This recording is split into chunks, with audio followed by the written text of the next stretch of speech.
അധ്യായം 37 10 മുതൽ 16 വരെയുള്ള വാക്യങ്ങൾ. തിരുസാന്നിധ്യ അപ്പത്തിൻ്റെ മേശ. കരുവേല തടി കൊണ്ട് അവൻ മേശയുണ്ടാക്കി. അതിന് 2 മുഴം നീളവും 1 മുഴം വീതിയും 1.5 മുഴം ഉയരവും ഉണ്ടായിരുന്നു.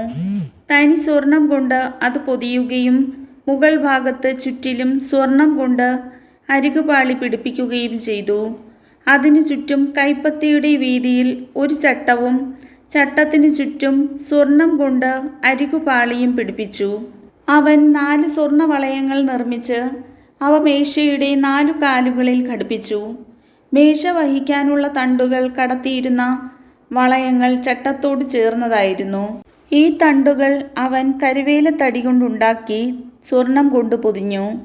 മേശപ്പുറത്തേക്കുള്ള ഉപകരണങ്ങൾ, താലങ്ങൾ, തട്ടങ്ങൾ, കലശങ്ങൾ, പാനീയബലിക്കുള്ള ചഷകങ്ങൾ എന്നിവ തനി സ്വർണം കൊണ്ട് നിർമ്മിച്ചു.